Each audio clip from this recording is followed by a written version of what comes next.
it's been, let's see, 5 days since the last video of Chicago that I did. Today we're going to talk about the Union Station in Chicago, one of the biggest train stations in Chicago and one of the most busiest. Um, Chicago Union Station is an intercity and commuter rail terminal located in the West Loop neighborhood of the near west side of Chicago, United States. Amtrak's flagship station in the Midwest. And then you got Union Station is the terminus of 8 national long distance routes and 8 regional corridor routes. Um, 6 metro commuter lines also terminate from here where they go in and out. I've taken the BNSF train there on several different occasions. Um, Also, inside this terminal, they got like restaurants inside where you can eat at and stop there before you get to the big city of Chicago. You know, Union Station is just west of the Chicago River, between West Adams Street and West Jackson Boulevard, adjacent to the Chicago Loop area. And Loop is a very popular area. A lot of there's a lot of businesses out there, like where restaurants. Then you got then you got the DMV, which is where you do your license out here at. Then it's also a lot of shops and everything out in that area. Um,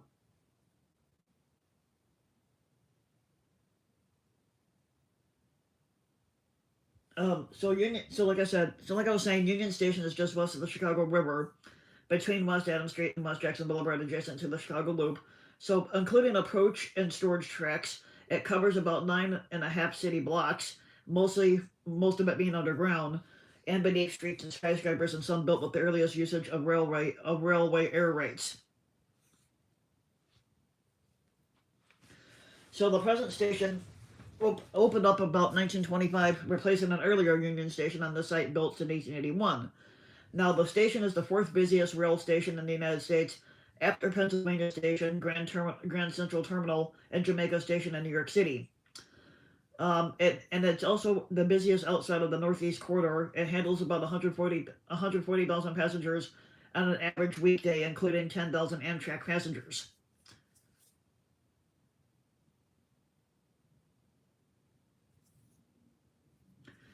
Now, it has Bedford limestone bow arch facades and an interior with massive Corinthian columns, marble floors, and a great hall highlighted by brass lamps. Um, Once I find some pictures of those, I'll show you those too. The station connects to multiple transit authorities, including the Chicago Transit Authority bus and Chicago L lines, Metro, Pace, Greyhound, and more, either within the station or within walking distance after you get out of Union. Um,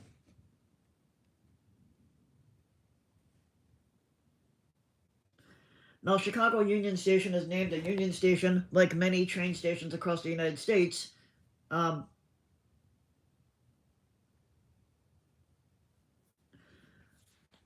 and it was basically they were shared by several different railroad companies. Now, the station is the third Union Station to occupy the site between West Adams Street and West Jackson Boulevard. Now, the station is known by the acronym CUS, and as well by its Amtrak station code CHI, meaning which is short for Chicago. Now, Chicago Union Station is situated in the West Loop Gate neighborhood of the near west side of Chicago, just west of the Chicago Loop. Um, the station's underground concourse and train sheds are adjacent to the Chicago River. Passageways extend west beneath Canal Street to the main station building and one block over.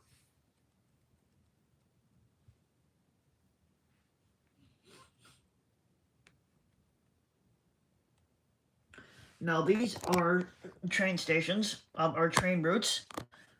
You got Blue Water, which is Chicago Port Huron, and then you got Borelius, which is Chicago to St. Paul, California Zephyr from Chicago to Emeryville, Cardinal, Chicago to New York, and so on and so on. These are all the Chicago Amtrak services. You got one that goes from Chicago to Carbondale. Now you got the Metro trains, which are BNSF line. That's the one I take. Then you got Heritage Corridor, Milwaukee District North Line, Milwaukee District West Line, North Central Service, and Southwest Service.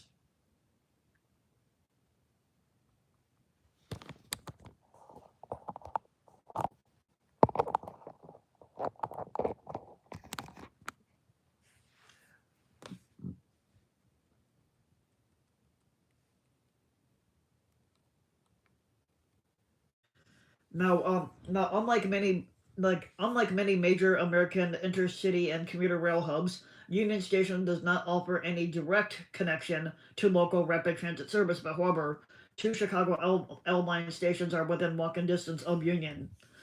Um, you got Clinton, which is 2 blocks south of the station, which leads to the Blue Line, and then Quincy, which is 3 blocks east of the station on the Loop, and that's Brown, and they offer CTA, brown, orange, pink, and purple lines for the train. The CTA is mainly the bus, but the brown, orange, pink, and purple and blue are all train stations, and then you also have the red line too.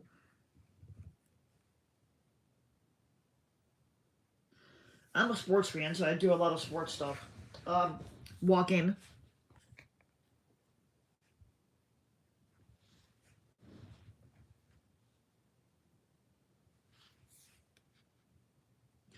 and then for bus service, you got numerous CTA bus routes that stop directly at Union Station. At Union Station, you got buses that are listed by numbers like 128, 121, 124, 128, 151, and 156. And then the west side of Clinton on the north side block, you got 125, 130, and 192. And then west side of Clinton on the south side, you got the buses 760 and 157. And then on the southwest corner of Clinton Jackson, no, never even heard of it. Um, Now, so on the southwest corner of Clinton and Jackson, you got the Pace buses 126, 754, and 755. Um, Now here is the Union Station garage where you can park your car at if you were going to visit the area. And this is like I said, it is a very busy area. Now Union Station Transit Center is located adjacent to Union Station's parking garage. The bus station opened up in 2016 on land formerly used for a surface parking lot. Um, it features an elevator and stairway to the Amtrak underground pedestrian tunnel, allowing commuters to pass between Union Station and the bus station area without crossing at street level. Now, Union Station has a counter operated by the Greyhound Intercity Bus Company. Tickets are available for purchase, and some Greyhound and buses pick up passengers on South Canal Street on the east side of the station building. Now, the full service of Greyhound Station is 4 blocks southeast of Union Station. Union Station was served by lines in all directions, even before Penn Central and Amtrak consolidated the downtown terminals. And today we're talking about Union Station, which is the train station in Chicago. Very popular area. The station served as a terminal for the following railroads: Chicago and Alton Railroad, only a tenant later part of the Gulf Mobile and Ohio Railroad. Chicago, Burlington, and Quincy Railroad, which goes to the Burlington route. Chicago, Milwaukee, St. Paul Pacific Railroad, which is the Milwaukee Railroad station, and that station housed its corporate offices from 1924 to 1986. Then you got Pittsburgh, Fort Wayne, and Chicago Railway, which is known as the PRR. Pittsburgh, Cincinnati, Chicago, and St. Louis, which is known as the Panhandle Line, and they moved to use the PFWNC approach after April 23rd of 1917. Then you got Penn Central Transportation Company, which was formerly known as the New York Central Railroad and Michigan Central Railroad, and they moved from LaSalle Street Station on October 27th of 1968. Amtrak.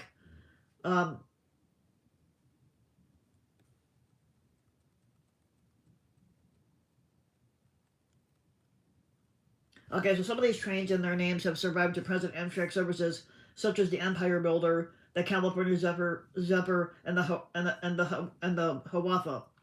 Now, the name Ann Rutledge was used by Amtrak as a Chicago, St. Louis, Kansas City route until a name and service consolidation in 2009. There was also a Lincoln service that operates in Illinois, or did at one point. Yes, that's another thing. Amtrak's been around since the '70s, or maybe before then. Who knows? Um,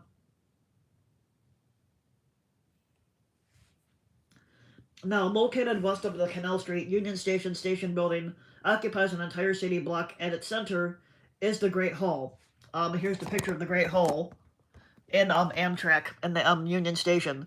So you see that's the Great Hall where everybody waits for the train. Um, they also got restaurants on another floor. Um, I've been to Union Station. I've been to Union Station at least a few times. They have a Chick-fil-A, a popcorn place in there, some bar in there where you can get some restaurants. They also have a little small store off to the side where you can get like clothing, um, and some just little small drinks and everything. There's also a Sbarro's pizza place in there. Um, but yeah. Now, arrayed around the Great Hall are numerous smaller spaces containing restaurants and services and a wide passageway leading into the concourse. Above the main floor are several floors of office space currently used by Amtrak. Original plans called for many more floors or offices, forming a skyscraper above the Great Hall, and this was never completed, although the plan has been revived in recent years.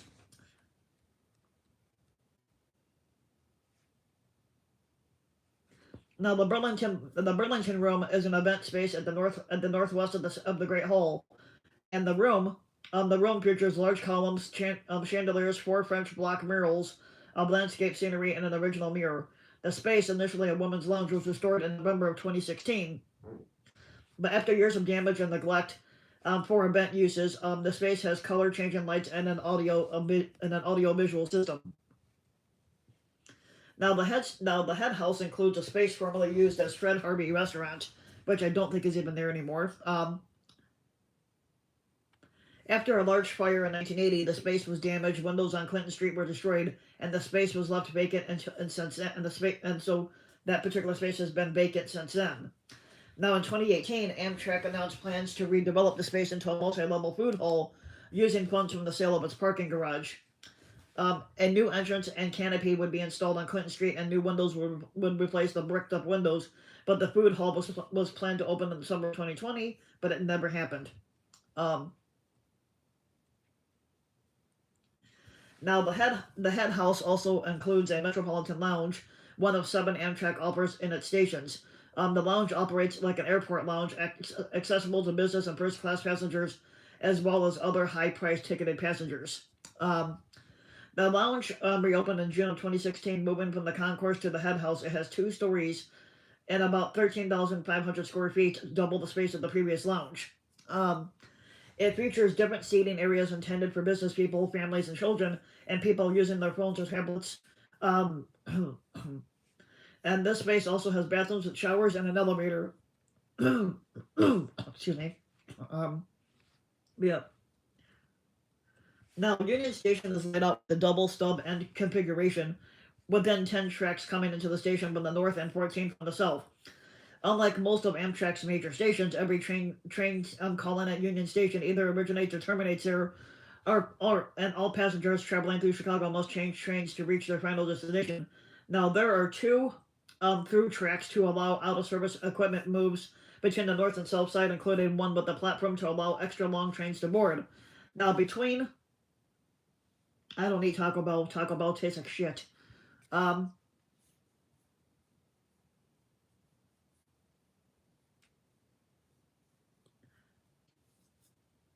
Now, passengers can walk through the restaurant concourse to get from any platform to any other without stairs or elevators. Odd number platforms like 1 through 19 are on the north half of the station, and even numbered platforms 2 through 30 are on the south half. Now, the north tracks are used by Amtrak for the Hiawatha, the Borelius, and the Empire Builder, and by Metro for the Milwaukee District, West, Milwaukee District North, and North Central routes. Now, the south tracks are used for other Amtrak services, as well as by Metro for the BNSF Heritage Corridor and Southwest services. 2 station management structures known as glass houses, one on each side of the terminal, monitor train to track assignments and the flow of traffic in and out of the station. Actual oversight and control of switching and signaling is an accomplishment by 2 train director positions, one for each side of the station, and located in the Amtrak control center in the station's head house. Also with Union Station, once you get off at Union Station, you're close to walking distance with Lake Michigan. It's about 20 to 30 minutes of a walk. Neither. Um, Now, numerous entrances provide access to Union Station's underground platform level. The main entrance is on Canal Street, opposite the head house. If you don't want Um,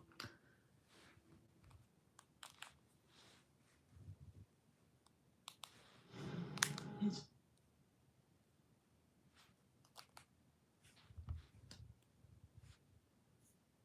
Now, so the main entrance is on Canal Street, opposite the head house. But passengers can also reach the platforms directly from the head house via an underground passage. Um, Now, two secondary entrances are located in Riverside Plaza near the Jackson Boulevard and Adams Street bridges. The Union Station Transit Center bus terminal across across Jackson Boulevard has a stairway and an elevator leading to the South Concourse on Madison Street. Across the street and 1 block east from Ogilvy Transportation Center are sets of entrances to the north side of the platform.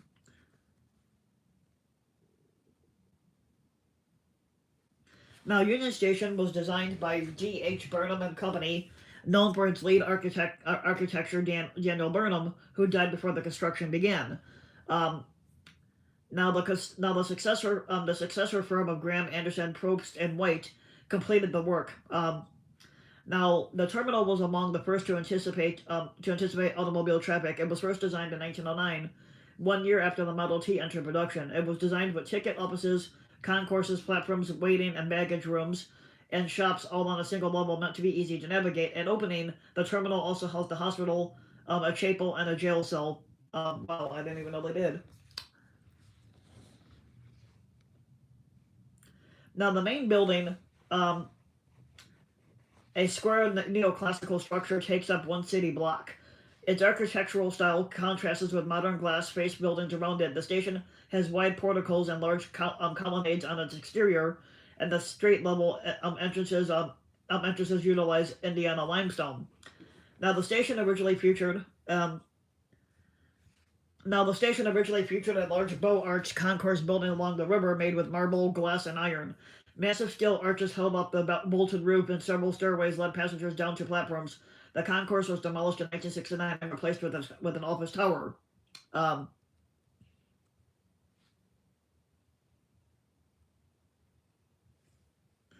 Now, at the Great Hall, at the building center is the Great Hall, a 110-foot high atrium capped by a large barrel vaulted skylight.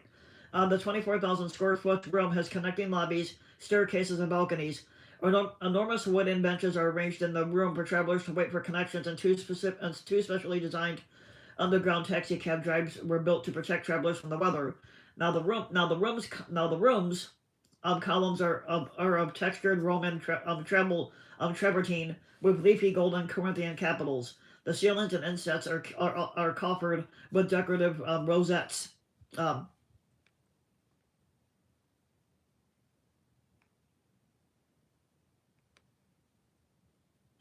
Now, two statues by Henry Herring, Night and Day, look down on passengers, symbolizing the 24-hour operation of the railroads. The statue Night holds an owl, while Day holds a rooster, and we'll show you that in a minute because I just saw it. Yeah, right here. This is the statue Night and Day. And you can see, if you look closer, one is holding an owl and the other one is holding the other thing, a rooster.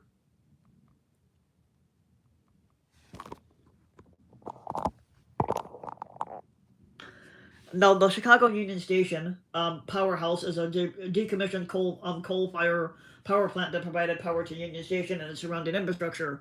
Located on the Chicago River north of Roosevelt Road, it was designed in the art modern style by Graham, Anderson, and Probst and White in 1931.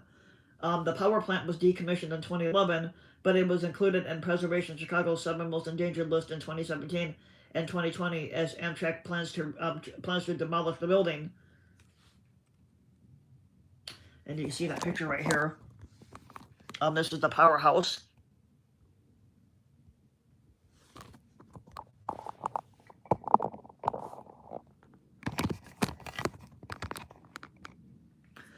Now, the same architecture firm that designed Union Station also designed the old Chicago Main Post Office, a post office atop the station's southern tracks. Now, the post office opened 4 years before Union Station did, and it utilized the rail system funneling mail to and from the trains below. An expansion in 1932 made the structure the world's largest post office. Um,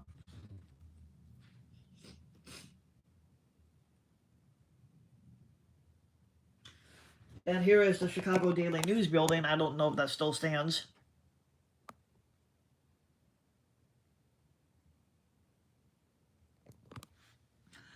Here is the old Chicago Daily News building.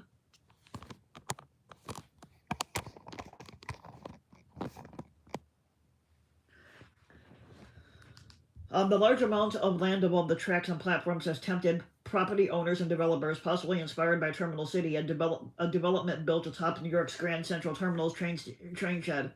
Now, Chicago moved to develop the air rights above Union Station's tracks. Um, Now, the first building to be built was that of the Chicago Daily News in 1929. And designed in the Art Deco style, it was the first structure to add a public promenade along the river, which would be named Riverside Plaza.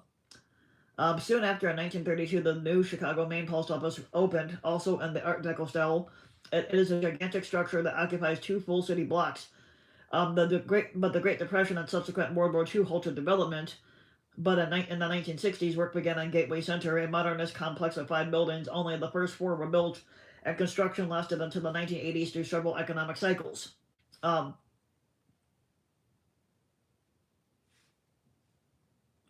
in 1990, the Morton International Building opened, which is now named for the Boeing Air Company.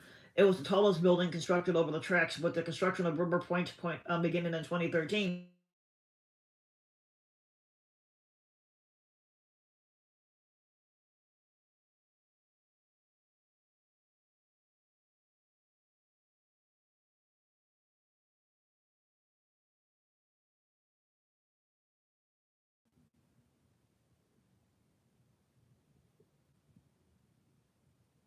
Okay, so Chicago Union Station's train shed, covered by buildings built above the tracks, helped to lead locomotives to funnel significant soot and smoke in and around the station.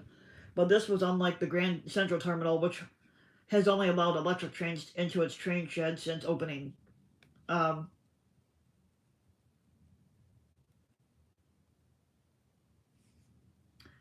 Now, the current Union Station is the second, that was the second by that name built in Chicago, and possibly the third rail station to occupy the site. And the need for a single centralized station was an important political topic in the 19th and 20th century Chicago, as various competing railroads had built a series of terminal stations.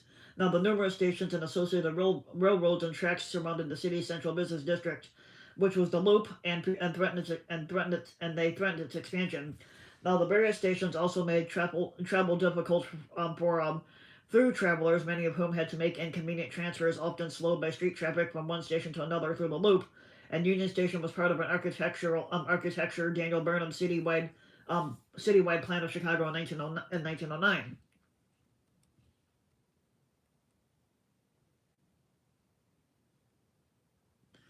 Now, on December 25th of 1858, the Pittsburgh, Fort Wayne, and Chicago Railroad opened as far as Van Buren Street in Chicago. It built the first station at what would eventually become today's Union Station on the west bank of Chicago River. The railroad built a permanent depot at the corner of Canal and Madison Streets in 1861. And you see that picture right here. This was the first Union Depot. This building, I don't think that's even around anymore. Um,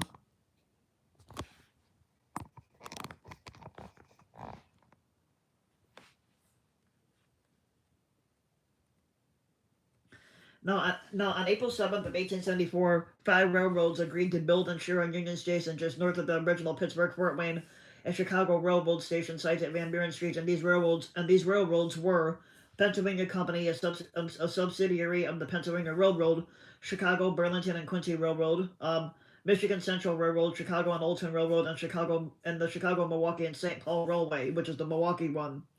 Um,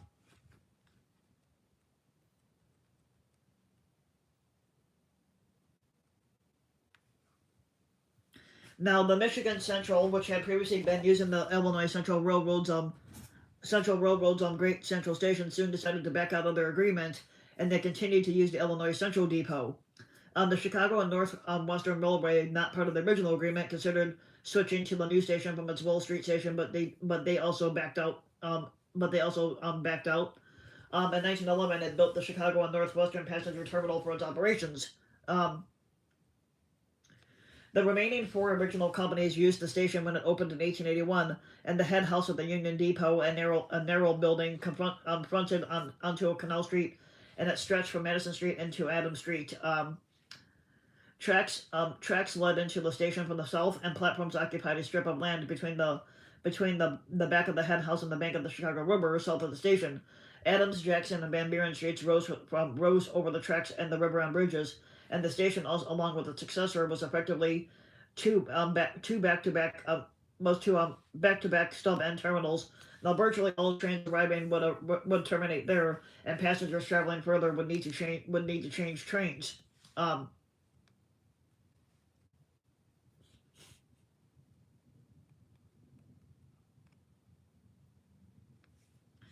Now, growth and passenger traffic, as well as a civic push to consolidate numerous railroad terminals, led to a proposal for an enlarged Union Station onto the same site. Now, the second Union Station would be built for the Chicago Union Station Company. This was a new company formed by all the railroads that had used the first station, except for the Chicago and Alton, which became a tenant in the new station. The Pennsylvania Railroad, then, which was then the U.S.'s large railroad company, planned and directed this project. Here's a couple old pictures here. Top one was the 1922 proposal for Union Station, which included a taller tower of offices above the terminal, but only a few stories for railroad offices were ever completed. And then you got the dedication of the new train station in 1925 here.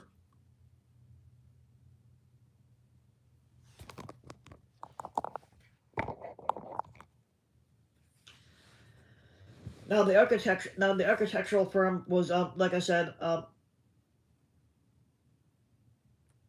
okay, yeah. So the architectural firm was D.H.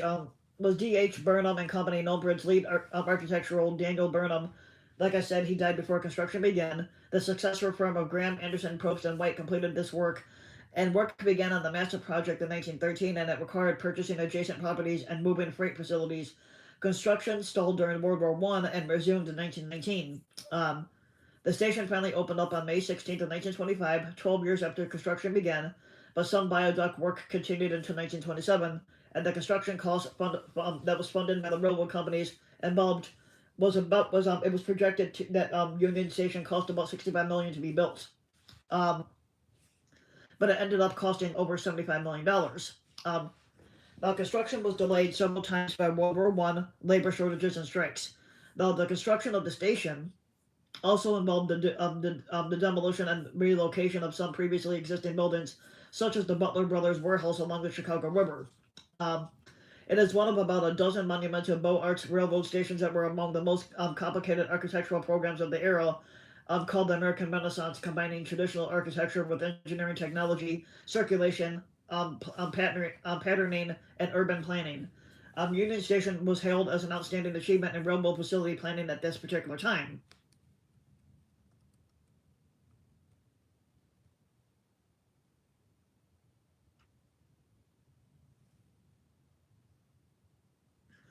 Now, during World War II, Union Station was at its busiest, handling about as many as 300 trains and 100,000 passengers daily.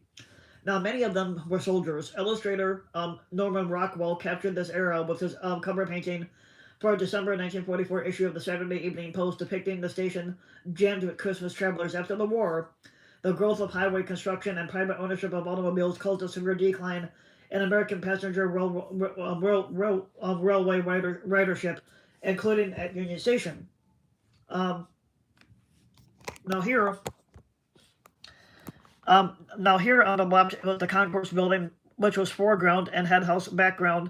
1924, the Concourse Building has since been replaced by modern skyscrapers. Now the Concourse, if you want like food and anything, it used to be above ground. Now it's all underground.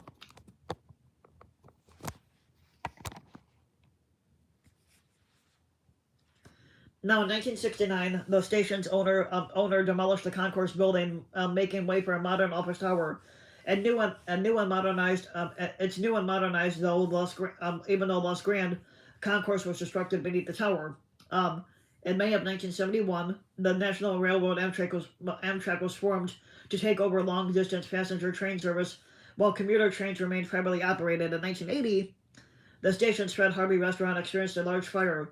The space was damaged, windows on Clinton Street were destroyed, and the space was left vacant, and that space has been left vacant since then, which nobody brought that particular area out yet.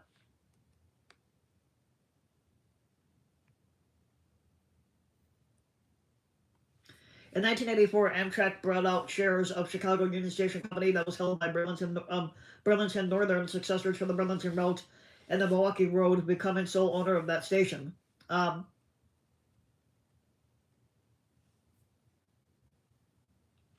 In the 1990s, Lucien Lagrange Associates made some patchwork renovations, including to the Great Hall and the skylight, which had been blacked out since World War One or Two. And restoration of Union Station continued, but numerous spaces within the station had yet to be renovated, and many sat unused, especially within the station building.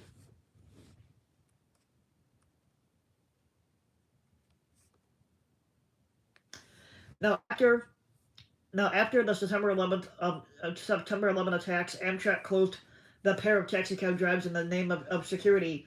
Now, passenger traffic has increased and is exceeding the designation capacity for the 1991 renovation. On May 1st of 2002, the station was designed as Chicago landmark, protecting its exterior roof lines and public interior spaces from alterations. Now, the status projects all exteriors, roof lines, the central lightway, vehicular drives, the Great Hall, skylight, and select interior features, balconies, porticos, corridors, lobbies, and stairs. Now, in 2010, the Amtrak, the current owner of the Chicago Union Station Company, announced plans to air condition the Great Hall for the first time since the 1960s. Now, that year, a Chicago Tribune investigation revealed high levels of diesel soot on the underground platforms of Union Station. Metro established an emissions task force to study this problem and recommend solutions to improve air quality in the underground areas.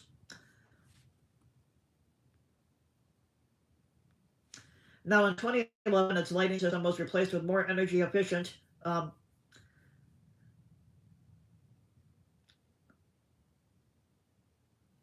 Now, its lighting system was replaced with more energy efficient light bulbs and motion sensors, reducing the station's annual carbon emissions by 4 million tons. Custom steel lighting covers were added to these safety light towers, helping them blend in with the overall neoclassical style of the station. And here's a picture of the a part of the restored Burlington Ballroom. You can see that right here. This is the Burlington Ballroom, part of it being restored.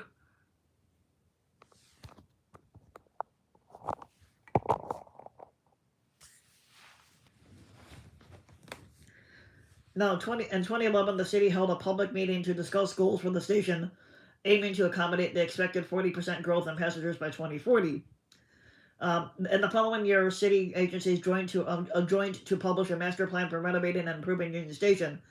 Now, short-term goals were to improve station entrances and expand waiting rooms, as well as enhance bus lanes on the Clinton and Canal Streets, and create a bus terminal completed in 2016. Goals for the next 5 to 10 years included widening commuter platforms, utilizing using unutilized mail platforms, including an extra long through platform for intercity passenger trains, adding more tracks and platforms, and reorganizing facilities for better capacity and flow, increasing the height and height clearances of the tracks, and improving street access to and from the station.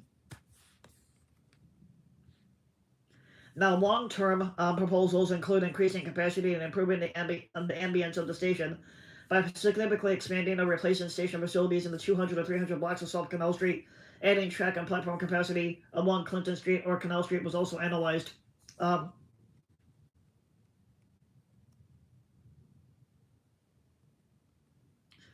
Now, back in June of 2015, Amtrak announced that it would renovate the station, including opening up long closed spaces and replacing the worn staircases with marble from the original quarry near Rome.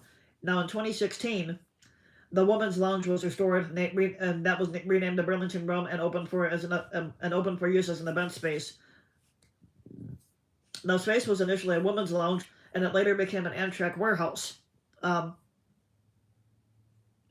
but then it suffered years of neglect and water damage and was eventually closed off. Now, in November of 2016, the room was renovated and reopened. An architecture firm removed wooden decks that divided the space into two floors, and they took out a drop ceiling that defaced the original ornate ceiling. Now, the work restored the room's columns and chandeliers, including creating several replica chandeliers. The room has also 4 French block murals of landscape scenery. 3 of the 4 were cleaned and preserved, while the 4th was reproduced.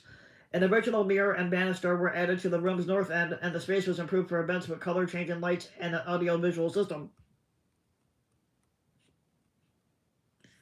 Now, in 2016, Amtrak held a completion for renovations or competition and development of Union Station. The winner, Riverside Investment and Development Company, had proposed multiple changes, including new retail, a food hall, and 2 12-story towers.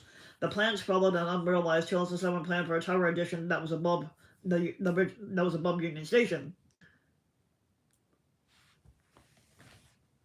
From 2018 to 2019, a $22 million restoration of the Great Hall, including restoring original detailing and rebuilding the large skylight, was completed, increasing natural light by 50 to 60%.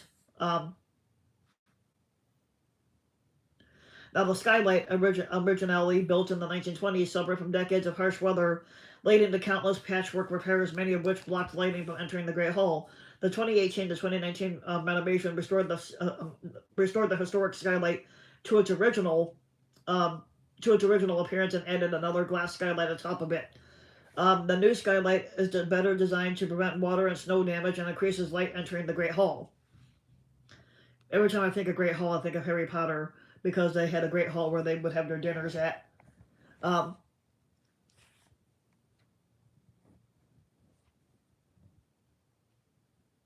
Now, in 2018, Riverside Investment and Development Company released a revised plan that included a 7-story addition above Union Station. Adding 404 apartments to the building, the plan design was created by Solomon Cordell Bunds, resembling Burnham's earlier proposal tower above the station, designed to handle the weight.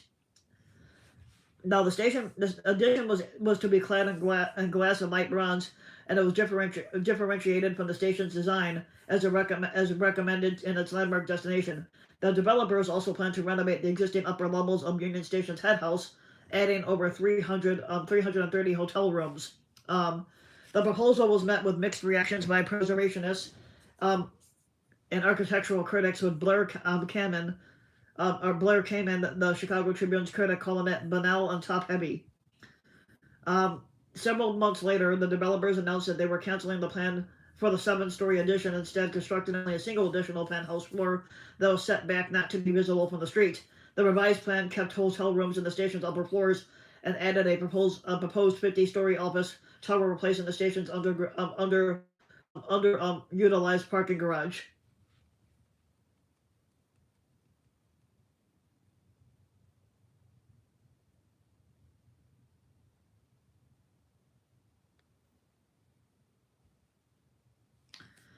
Now, in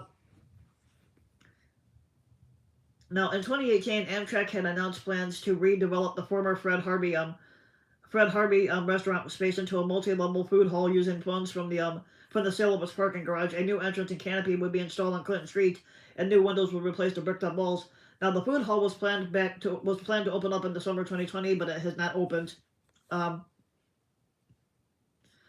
Now, in September of 2019, Union Station's 700-car parking garage permanently closed in order to be demolished. Its replacement is the 700-foot, 1.5 million square foot BMO tower that was opened up in 2021. The skyscraper includes a 1.5-acre park above 400 parking spaces. The construction did not affect the pedway from the terminal to its adjacent Union Station Transit Center.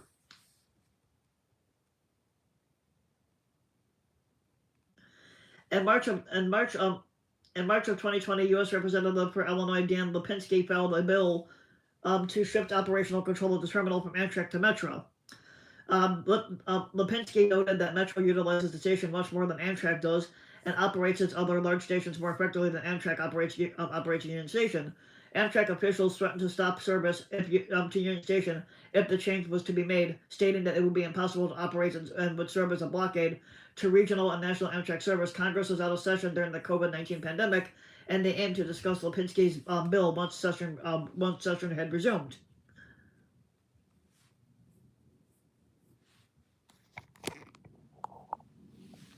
This is one of the two grand staircases where the movie scene Untouchables was filmed at.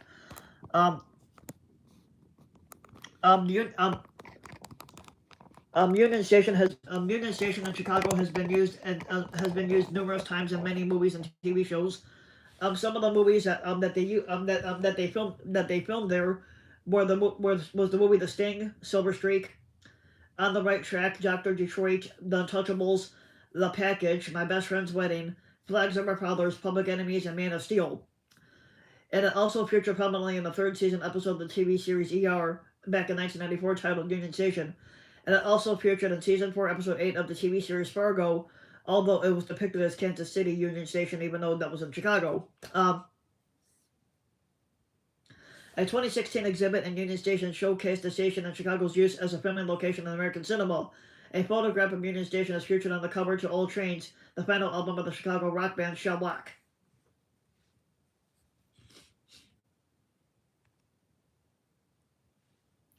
Now, in 2019, Amtrak handled over 3,379,000 arrivals and departures at the station. Now, 3,161,000 of these were coach and business class tickets, and 218,000 were first class and sleeper class tickets. 2,365,000 trips were taken on state-supported Amtrak services like Blue Water, Hiawatha Service, Hoosier State, Illinois Zephyr, Carl Sandburg, Illini Saluki, Lincoln Service, Paramarquette, and Wolverine, and 1,007,508 trips were taken on long-distance Amtrak services like California Zephyr, Capital Limited, Cardinal, and so on and so on.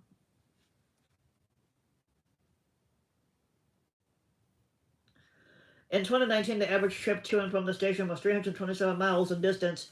Among coach and business class passengers, the average trip was 263 miles in distance, while the average trip among first and sleeper class trip and the sleeper class trip was 1,243 miles in distance.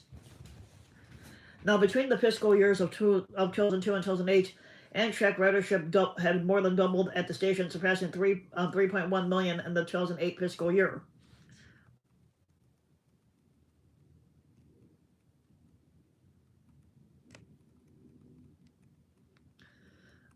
Also, another thing I want to throw in, once I get back up here.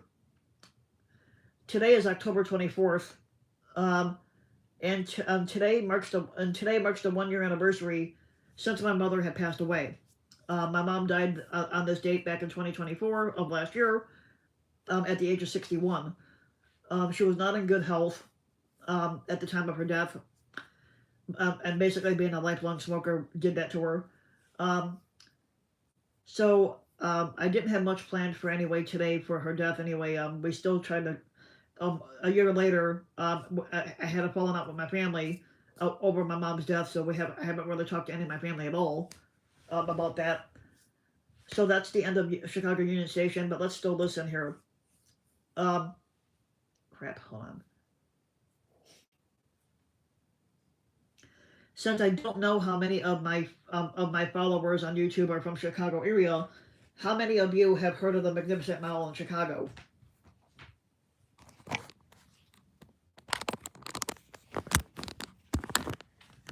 Because Magnificent Mile was something I've never really been to.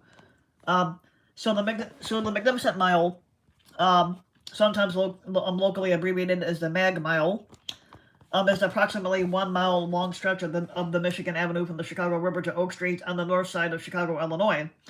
It divides the neighborhood of Streeterville on the east side, and then from River North on the west. Now, the Magnificent Mile is the primary commercial corridor between the Loop and Gold Coast area. It hosts numerous retail stores and experimental spaces.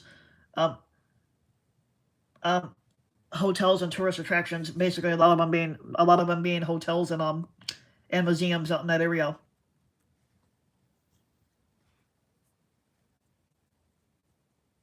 Now, the real estate developer Arthur Rublev of Rublev Company gave the district its nickname in 1947. Skyscrapers and landmarks along the Magnificent Mall include the John Hancock Center, um, the Wrigley Building, which is like the Wrigley Building, not the Wrigley Field, but the Wrigley Building where they make the gum. Tribune Tower, the Chicago Water Tower, and the Allerton Drake and Intercontinental Hotels. After the Great Chicago Fire of 1871, State Street, anchored by Marshall Fields in the downtown Loop, especially the Loop Retail Historical District, was the city's retaining center. Here is the Magnificent Mile, looking south. At the top here, you see all those big buildings.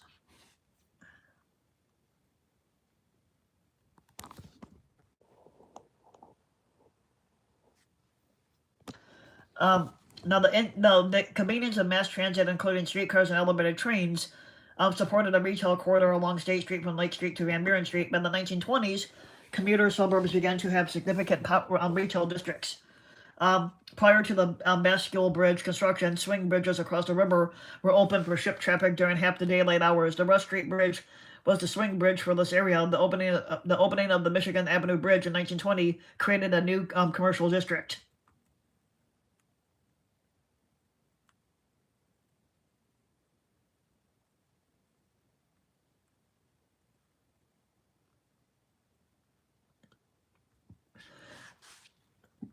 Excuse me. Now, the concept for the Magnificent Mile was part of the 1909 Burnham Plan for Chicago. It was constructed during the 1920s to replace Pine Street, which had been lined with factories and warehouses near the river and fine mansion and row house residencies further north. Now, the earliest building constructions varied in style, but challenged new heights in construction. And the name the Magnificent Mile is a registered trademark of the Magnificent Mile Association, formerly known as the Greater North Michigan Avenue Association, also known as GNMAA. Now here's the view of the Magnificent Mile from the north view, and this is if you were to see it from the Michigan Wacker Historic District. So you got the Wrigley Building to the left, and the Neo-Gothic Tribune Tower to right.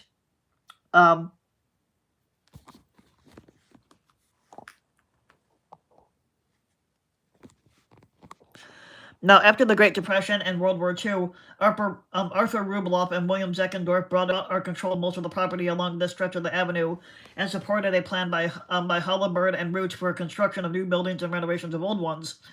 And that took advantage of new zoning laws. Now soon, the property values driven by the luxury shopping districts are pricing out the nearby artists of Towertown, just southwest of the Chicago Water Tower.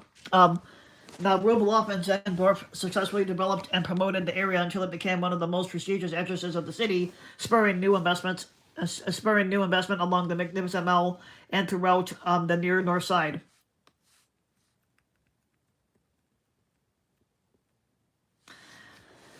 Now, after 1950, suburban development reduced the Loop's daily significance to many Chicagoans as downtown retail sales slipped. However, the Magnificent Mile kept a luxury shopping district close to the central business district.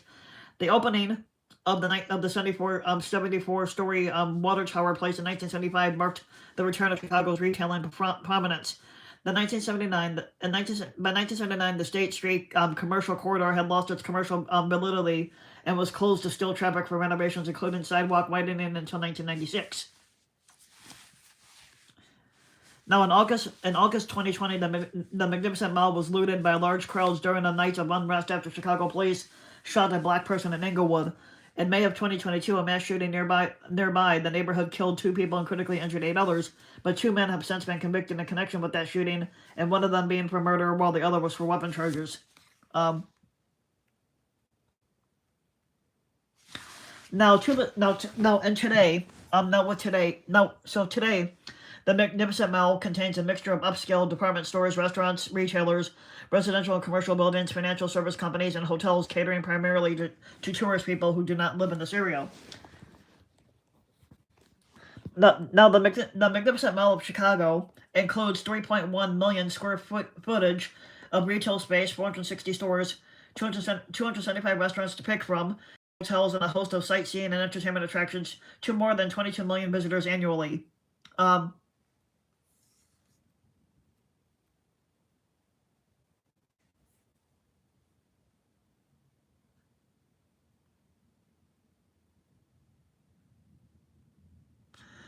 Now,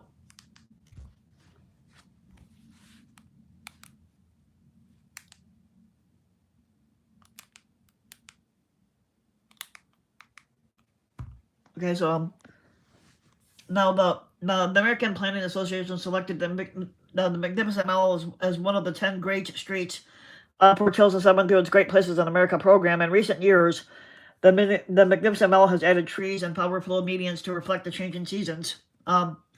Now, most luxury brands moved to Oak Street in the years following the 2008 financial crisis.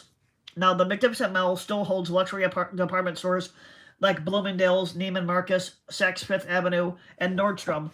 Retailers on the Magnificent Mall include Canada Goose, Cartier, Bulgari, Burberry, its U.S. flagship location, Gucci, Louis Vuitton, Tiffany & Co., Max Mara, St. John, Omega, Stuart Weitzman, Montblanc, Rolex, Ralph Lauren, Kate Spade, Eskander, Henry Mendel, Hugo Boss, Salvatore Ferragamo, American Girl, and then MCM and so on and so on. Those are all the retail stores that are around there. They also got, or they did have, and they also have a Starbucks Reserve Roastery, which is the largest Starbucks in the world. I would have to actually go check it out because I do like Starbucks, but I don't shop there constantly because they are expensive. Now, the Magnificent Mall has 3 urban shopping centers: Water Tower Place, the shops at North Bridge, and the 900 North Michigan shops. Each spans multiple floors and city blocks and offers various tenants, male mainstays, and more upscale apparel shops, restaurants, and the unique attractions, such as museums. In its book, The 10 Best of Everything, an ultimate guide for travelers, National Geographic had named the Magnificent Mall along the Rodeo Drive and Fifth Avenue as one of the 10 best shopping avenues in the world. In the aftermath of the COVID-19 pandemic, the Magnificent Mall lost the Banana Republic, the Gap, Spaces, Uniqlo, and Timberland, among other retailers. Renowned and critically acclaimed restaurants such as the Signature Room at the 95th Spiaggia, True, the Pump Room, Lowry's, the Prime Rib, and the Grand Lux and the Park Hyatt Room provide a variety of dining options. In this particular area, there's 3 5-star hotels: the Peninsula of Chicago, Four Seasons Hotel, and Ritz-Carlton. In Illinois, only 4-star hotel Park Hyatt are located within about 5 blocks along the Magnificent Mile.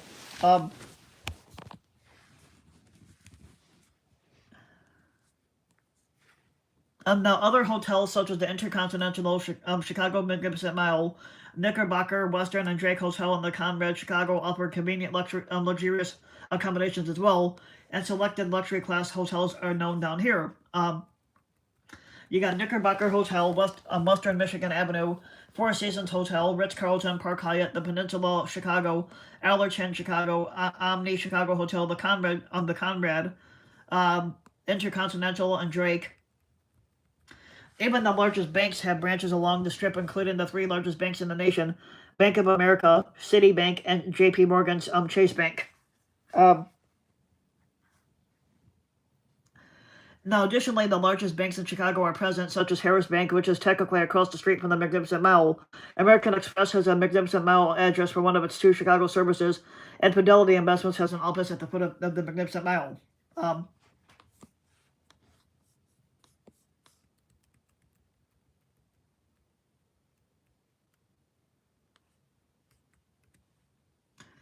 You also got a lot of landmarks. Historic and landmark presences are shown in the table below, which lists Chicago's landmarks, National Registry of Historic Places, and the National Historic Landmarks along the Magnificent Mall. At the northern edge of the district on the west, one finds the exclusive One Magnificent Mile building and Oak Street running to the west. Also at the northern edge of the district, one finds the Chicago landmark East Lakeshore Drive district, an extremely expensive and exclusive one-block area of real estate running east from North Michigan Avenue and facing directly onto Lake Michigan, which I know exactly where that area is. Also at the southern edge of the district, the Michigan Avenue Bridge sits along four majestic 1920 skyscrapers, two of which are on the Magnificent Mile, Tribune Tower, and the Wrigley Building, and two of which are not, 333 North Michigan and London Guarantee Building. These buildings are contributing properties to the Michigan Wacker Historical District.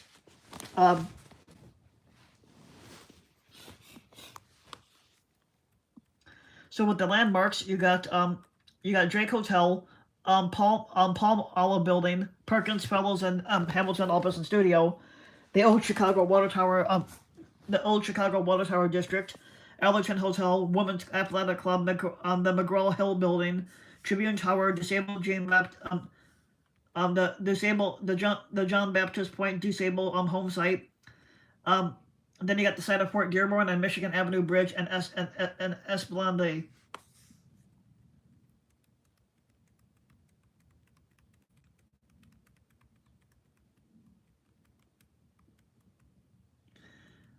Then you got the largest malls in Illinois, like the 900 Michigan entrance for the Bloomingdale's. Then you got Water Tower Place, which is also a mall. Chicago Place Showcase Revolving Doors. That's this building here. That was the Saks Fifth Avenue, but the building has been closed down and is currently in the process of being converted into office space. Nordstrom.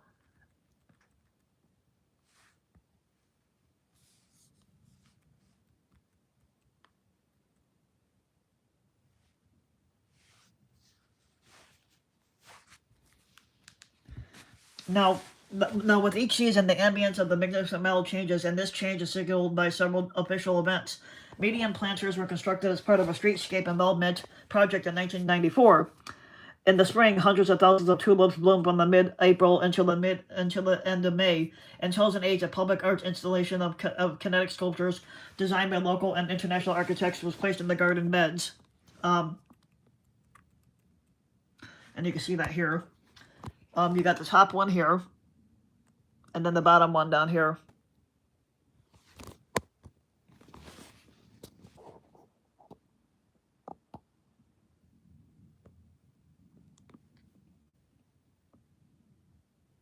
Now, during the summer, during the Gardens of the Magnificent Mile Festival event occurs. It is a self-guided landscape display, walking tour in 2007 and 2008. Fashion dress forms graced the garden beds. The forms were designed by students from the Illinois Institute of Art at Chicago and the International Academy of Design and Technology, as well as prominent designers that were located on the avenue.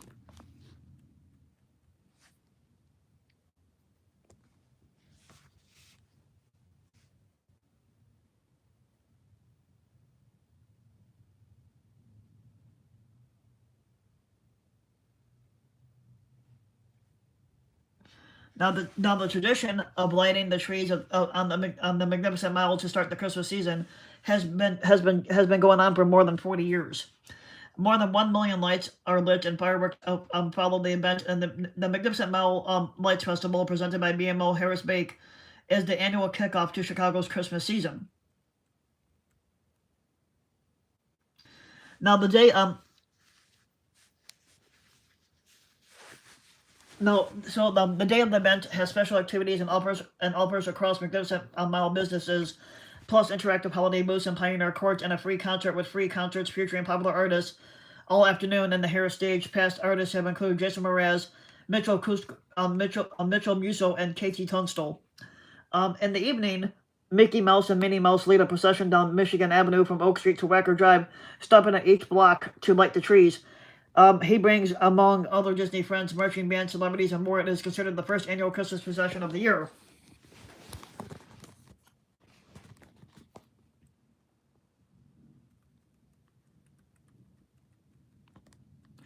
Now North Michigan Avenue is a 6-lane, two-way street that is serviced by Chicago Transit Authority public buses along the Magnificent Mile that connected the area to the entire Chicago metropolitan area, but is also served by seasonal trolley along the street, and the foot of the Magnificent Mile is serviced by seasonal water transit services. 2 blocks west along State Street, the Chicago L train station, rapid transit services, and the street mile its red line. Pedestrian traffic abounds along the broad sidewalks that are shielded by extensive mature greenery that provides much of the friendly atmosphere.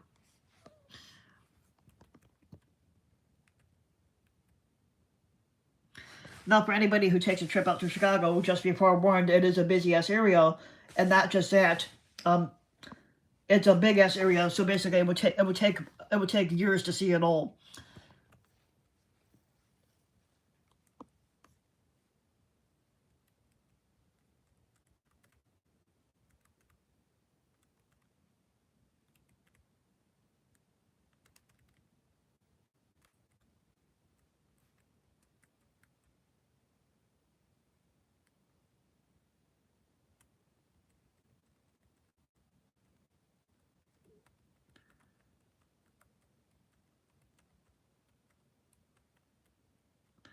There's also a lot of public people that will be performing on streets, and on the Magnificent Mile there'll be a lot of performers. Like, there'll be people out there just performing.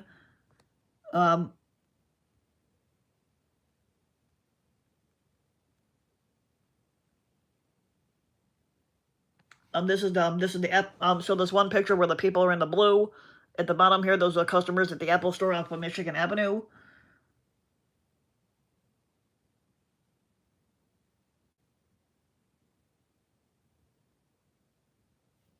But yeah, that's about all for today. I hope you guys enjoyed the video. I'll be back next week with another video, talking about whatever. But I hope you guys enjoyed it, and thanks for the people that tuned in. If you like the video, you can give the video a like and subscribe to my channel, Rusty the King. Make sure if you want to leave comments, stuff like that, video suggestions, anything like that, those are all suggested. And I'll be back next week, so make sure to smash that like and subscribe for more videos.